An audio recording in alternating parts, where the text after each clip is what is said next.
नमस्ते। आज हम जिस कहानी की गहराई में उतरने वाले हैं ना, वो सच में बहुत डरावनी है। मतलब रोंगटे खड़े कर देने वाली। हम बात कर रहे हैं उत्तर प्रदेश के एक छोटे से गांव की, जहां एक लोक कथा आज भी लोगों की रातों की नींद उड़ा देती है।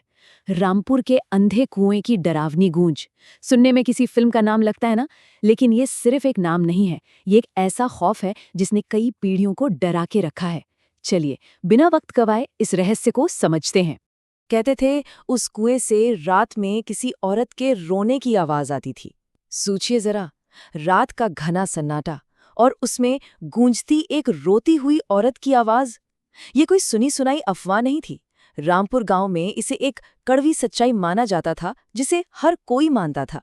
ये एक ऐसा खौफनाक मंजर है जो सीधे हमें उस डरावने माहौल के बीच लाकर खड़ा कर देता है। आखिर वो आवाज किसकी थी और उसे क्या चाहिए था? तो सबसे पहले बात करते हैं अध्याय 1 की, रामपुर का शापित कुआं। उत्तर प्रदेश के इस गांव की कहानी बड़ी अजीब है। शाम ढलते ही यहाँ एक अजीब सी भारी खामोशी छा जाती थी। सूरज डूबा नहीं कि लोग डर के मारे अपने दरवाजे अंदर से कसकर बंद कर लेते थे। और इस सामूहिक दहशत की असली वजह, गांव के बाहर मौजूद एक बहुत ही पुराना, सूखा और वीरान कुआं।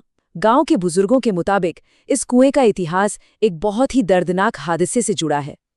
सालों पहले एक औरत अपनी छोटी सी बच्ची के साथ इस कुएं में गिर गई थी और दोनों की वही दर्दनाक मौत हो गई। बस उसी दिन से ये जगह एक नो रिटर्न जोन बन गई, एक ऐसी जगह जहां जाने वाला कभी लौटकर नहीं आता। अब आते हैं अध्याय 2 पर, अर्जुन की बगावत। खैर, हर कहानी में कोई ना कोई ऐसा जरूर होता है जिसे इन पुरानी बातों पर बिल्कुल यकीन नहीं होता। यहाँ ये किरदार था 22 साल का एक नौजवान अर्जुन।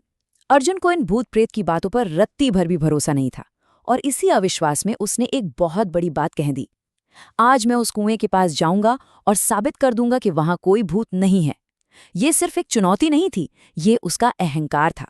दोस्तों ने बहुत समझाया, बहुत चेतावनियां दी, लेकिन अर्जुन ने किसी की नहीं सुनी। और शायद ये उसकी जिंदगी की सबसे बड़ी भूल होने वाली थी। उस रात जो हुआ वो एक एक पल किसी डरावने सपने जैसा था।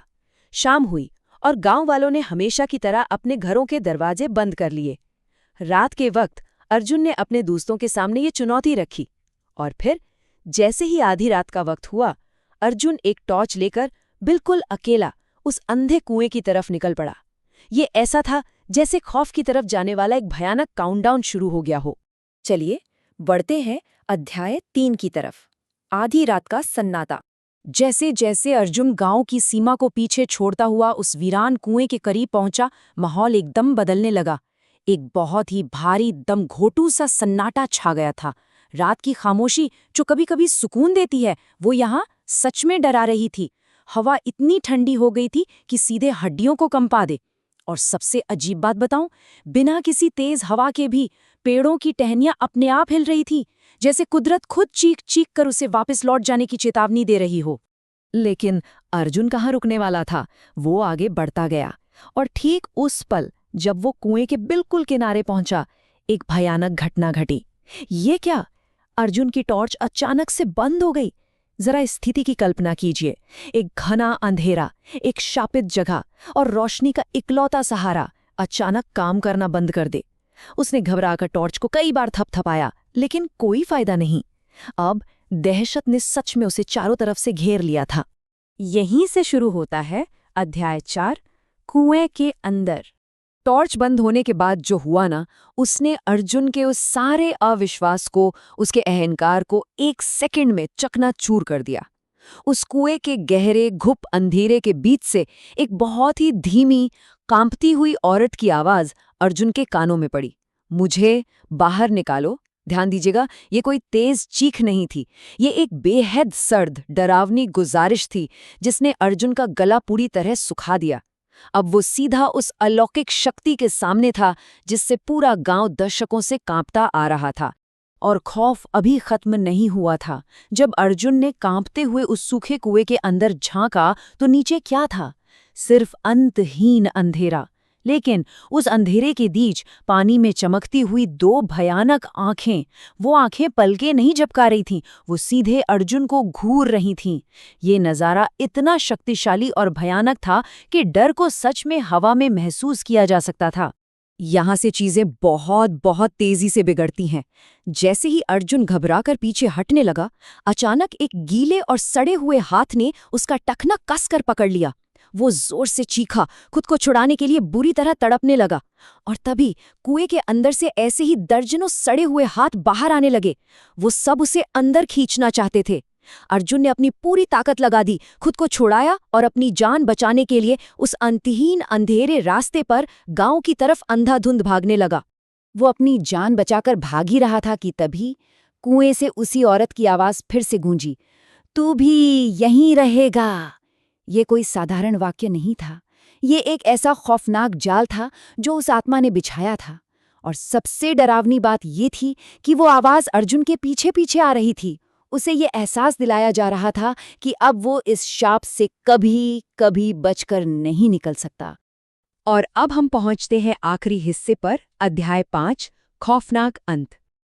अर्जुन उस अंधेरे रास्ते पर पागलों की तरह दौड़ रहा था, लेकिन वो रास्ता जैसे खत्म ही नहीं हो रहा था।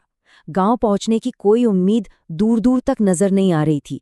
और तभी उस गहरे सन्नाटे के बीच पीछे से पायल की आवाज आने लगी, छन छन छन। अर्जुन जितनी तेज भागता, वो पायल की आवाज उतनी ही करीब आती जा रही थी। वो आवाज उस साक्षात खौफ का प्रतीक बन चुकी थी जो अब बिल्कुल अर्जुन के पीछे था। और फिर अचानक अर्जुन के कदम वहीं जम गए। उसके ठीक सामने वही औरत खड़ी थी, सफेद साड़ी, हवा में उड़ते हुए लंबे काले बाल, और जो सबसे भयानक चीज थी, उसका चेहरा। वो चेहरा पूरी तरह से जला हुआ था। सालों पहले उस कुएं में जो त्रासदी घटी थी, वो आज एक खौफनाक सच बनकर उसके सामने खड़ी थी। उस जली हुई औरत की गोद में एक छोटी सी बच्ची भी थी, लेकिन उस बच्ची की आंखें पूरी तरह से काली थी। उनमें कोई पुतली नहीं थी, बस एक अथाह डरावना कालापन। तभी वो औरत एक बहुत ही भयानक सी मुस्कान के साथ बोली, मेरी बेटी को खेलना पसंद है। सोचिए, एक जली हुई आत्मा के मुंह से ये शब्द कितने खौफनाक हो सकते हैं। ये सच में रोंगटे खड़े कर देने वाला है। इतना कहते ही वो काली आंखों वाली बच्ची बहुत तेजी से अर्जुन की तरफ दौड़ी, और अगले ही पल गांव के उस भारी सन्नाटे को चीरती हुई अर्जुन की एक बेहद दर्दनाक चीख पूरे गांव में गूंज उठी। वो चीख इतनी तेज थी कि अपने घरों में बंद गांव वालों की भी रूह कांप गई होगी। लेकिन उस रात किसी ने भी अपनी जगह से बाहर निकलने की हिम्मत नहीं की। अगली सुबह जब सूरज निकला और हिम्मत करके लोग कुएं के पास पहुंचे, तो उन्हें वहां क्या मिला? सिर्फ अर्जुन की वो टॉर्च, जो कुएं के पास लावारिस पड़ी थी।